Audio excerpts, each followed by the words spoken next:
Oi, oi pessoal, tudo bem? Hoje voltamos depois de um pequeno hiato de uma semana neste canal com um livro que ficou muito famoso no TikTok e eu falei, é impossível que todo mundo esteja falando bem que eu não vou amar esse livro. E venho aqui com a minha opinião sobre Caçador Sem Coração. Ele é da Kristin Ciccarelli. Eu nunca tinha lido nada dessa autora aqui, mas foi uma surpresa bem surpreendente, viu? Não nego, não. Se vocês têm interesse em saber um pouco mais desse livro que resume um período pós-governo de bruxas e instauração de um governo com homens agora, fiquem aqui no canal e acompanhem mais essa resenha.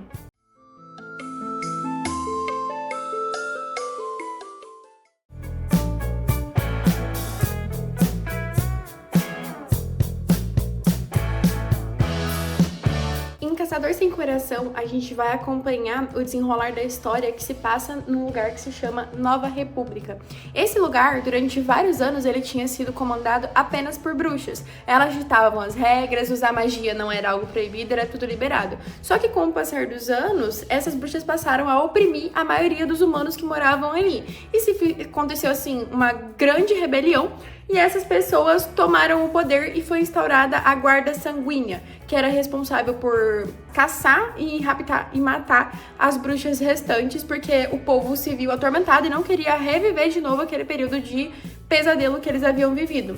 Só que nesse meio tempo, não existiam todas as bruxas, não é que eram todas as bruxas más, existiam bruxas boas. É que, conforme é explicado no livro, alguns tipos de magia corrompiam algumas bruxas, fazendo com que elas se tornassem pessoas verdadeiramente más, mas não eram com todas. Nesse meio tempo, a gente vai acompanhar a história da Runi, que era uma garota neta de uma bruxa que se viu obrigada a entregar a própria avó para que não desconfiassem dela e ela conseguisse viver sendo disfarçada como humana. Nesse meio tempo, a Runi se viu numa obrigação de tentar reparar o que ela havia feito ao entregar a avó, salvando outras bruxas de serem levadas até a forca, né? Ou até outros métodos de morte que eles escolhiam para dar fim à vida dessas bruxas.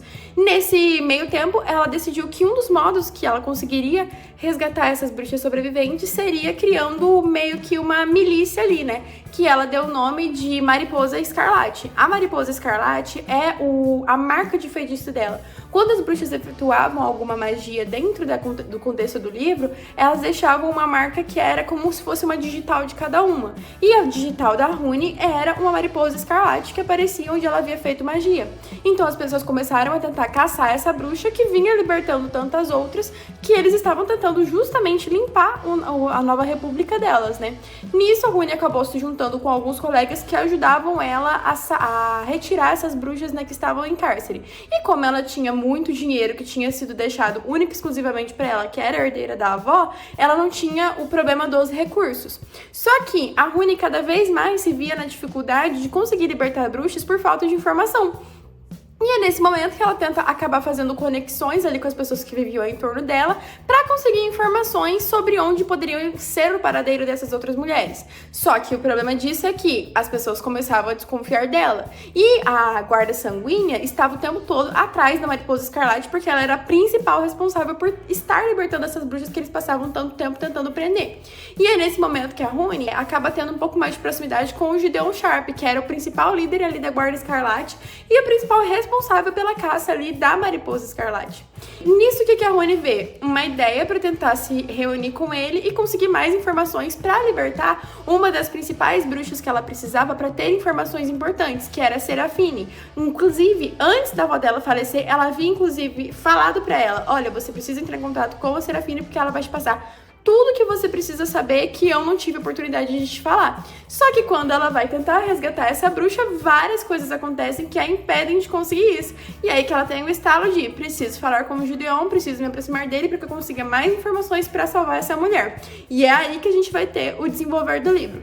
E a partir desse momento eu vou contar spoilers, então já fique avisado.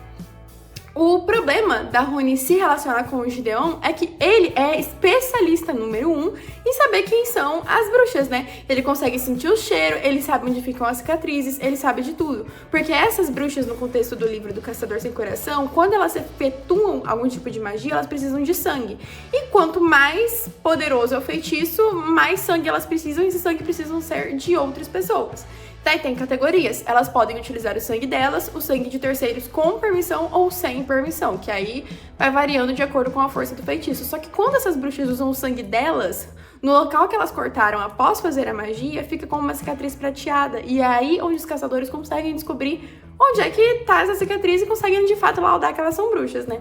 Só que o que acontece? A maioria dessas bruxas escondem essas cicatrizes depois que a guarda sanguínea foi instaurada, né? Que elas caíram no poder, elas começam a esconder essas cicatrizes em locais que são de difícil visibilidade, né? E aí onde o Gideon, que inclusive esse livro vai contar a perspectiva dos dois, tem passagens dos dois, tanto da Rune quanto do Gideon. É nesse momento que o Gideon, eu chamo ele de Gideon, mas eu acredito que em inglês tem outra pronúncia. Mas enfim, é nesse momento que o Gideon vai atrás de, pra eu saber se ela é de fato a Mariposa Escarlate ou não, se ela é uma bruxa ou não, vou precisar ter contato com ela em áreas que estão mais escondidas. E é nesse momento que ele começa a cortejar ela, a tentar sair com ela, a beijar ela, até que tem de fato um momento em que ele vê ela sem roupa ali completamente e vê que ela não é uma bruxa porque ela não tinha cicatrizes. Só que a Rune não é boba de deixar cicatrizes nela, até porque outras pessoas poderiam acabar acidentalmente vendo, né? E ela decide sempre acabar pegando o sangue da própria menstruação, que elas também poderiam utilizar, apesar de ser muito mais fraco os feitiços que ela tem disponibilidade com esse sangue, né? Até porque é um sangue que ela pegava uma semana no mês e passava o mês todo usando. E aí fica mais complicado. Caçador Sem Coração, principalmente o final dele, pra mim, foi de cair o queixo, porque a gente passa o livro todo pensando, nossa, finalmente eles vão ficar juntos, vai dar certo, eles vão conseguir finalmente desenvolver um relacionamento e no final você vai que não, eles não ficam juntos, o Gideon não muda nada. Tudo bem que ele tem diversos traumas, porque um dos motivos do Gideon ter entrado pra guarda sanguínea foi que ele viu praticamente a família toda dele, com exceção do irmão Alex, ser morta pela mão de bruxas. Ser torturada, ser massacrada, ser humilhada. Ele, inclusive, foi utilizado praticamente como um objeto de abuso por uma das bruxas, que eram as 3 rainhas bruxas que coordenavam ali. Uma delas era Cressida, que era a pessoa que fazia os abusos com ele. Então ele tem, assim, um rancor, um ódio profundo por bruxas que nada justifica ele conseguir perdoar. E é isso que acaba impedindo que o relacionamento com a Rune, entre a Rune e o Gideon, fosse de fato verdadeiro, não passa de uma farsa, porque ele é incapaz de fornecer perdão para bruxas. E toda essa dinâmica no livro, de ver como se desenvolve essa relação de ela querer falar para ele quem ela era e ele não acabar aceitando isso no final, é complicado, porque deixa um gostinho assim de quero mais. E a tristeza é que ainda até o momento deste vídeo não foi escrita a continuação deste livro, então dá uma decepção no coração de saber que vai demorar provavelmente muito tempo pra gente ter a continuação. Mas, no geral, é um livro muito bom. Eu gostei do modo de leitura dela. Apesar de eu ter demorado um pouco pra começar ele, porque eu fiquei meio baqueada pelo final de Assim Que Acaba, foi o último livro que eu tinha lido da Colleen Hoover, né? E eu não sei porquê, mas me deu uma ressaca literária grande ter terminado de ler aquele livro no final dele. Então, eu arrastei. Eu demorei quase 3 semanas pra ler esse livro. E ele nem é muito grande, se vocês conseguirem ver. Ele tem... Ai, meu Deus, cadê? Ele tem 364 páginas, então assim, não é um livro tão grande porque a gente tá acostumado, mas demorou muito pra eu conseguir acabar. No geral, pra mim, esse livro, assim, super recomendado. Não é um final que eu gosto muito, porque eles não ficaram juntos, gostaria que tivessem ficado, mas fazer o quê, né? Talvez numa continuação algo mude, espero que sim, né? Porque eles são muito fofinhos, eles têm muita química. E eu gostei muito da relação com a magia ser diferente nesse livro. Não é aquela magia que não custa algo, custa e custa muito, inclusive sangue dela, da própria bruxa ou de terceiros. Tivemos uma breve intromissão aqui, mas no geral eu achei muito bom o jeito que eles tratam a relação da magia, de ser necessário ter algum tipo de sacrifício para que pudesse ser utilizada, que ela não é de graça, assim, você vai ter que pagar alguma coisa para poder usufruir dela.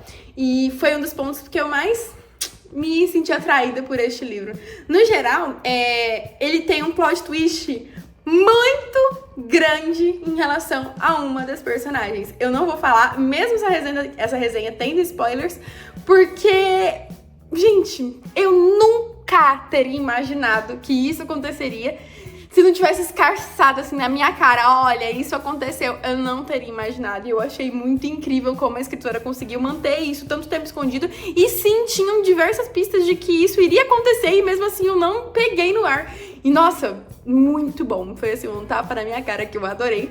E super recomendada a leitura pra vocês, gente. Ah, outra coisa que eu gostaria de deixar claro sobre esse livro é que sim, acontece um triângulo amoroso. entre o Gideon, a Rune e o Alex, que é o irmão do Gideon, que sabia de tudo que a Rune fazia, inclusive ajudava ela várias vezes a salvar as bruxas, mesmo sabendo de tudo que aconteceu na sua família, mesmo sabendo que ele amava muito o Gideon, que ele prestava muito apoio ao Gideon, ainda assim ele tinha ali desde pequeno um amor muito grande pela Rune, então ele se via na obrigação de acabar ajudando ela. E isso é muito doloroso de ver na construção do livro, porque, gente, pelo amor de Deus, que pessoa que é tão cega ao ponto quanto a Rune foi de não ver que esse rapaz amava ela, e pelo amor de Deus, doeu até em mim ler isso. E o Alex acaba tendo um final que não é muito agradável. Mas, de toda forma, continua sendo um livro recomendado, mesmo tendo essa dorzinha no coração e diversas misturas de sentimentos, principalmente nas últimas 5 páginas, que é onde tudo acontece. Então, super recomendado, gente. Se vocês gostaram do vídeo, peço por favor que deixem um like no canal, comentem, se inscrevam, ativem o sininho de notificações, que é muito importante. A gente tá crescendo aqui no canal, eu faço tudo basicamente sozinha, então conto com o apoio de vocês. Se vocês tiverem alguma sugestão, alguma coisa pra falar sobre o nosso modelo de vídeo, sobre indicações de livros, sobre algum quadro que vocês queiram ver por aqui, fiquem super bem-vindos pra fazer qualquer tipo de comentário, porque é super importante. E aqui temos a nossa companheira de gravações, vulgo Mingau. Mas muito obrigada e nos vemos numa próxima.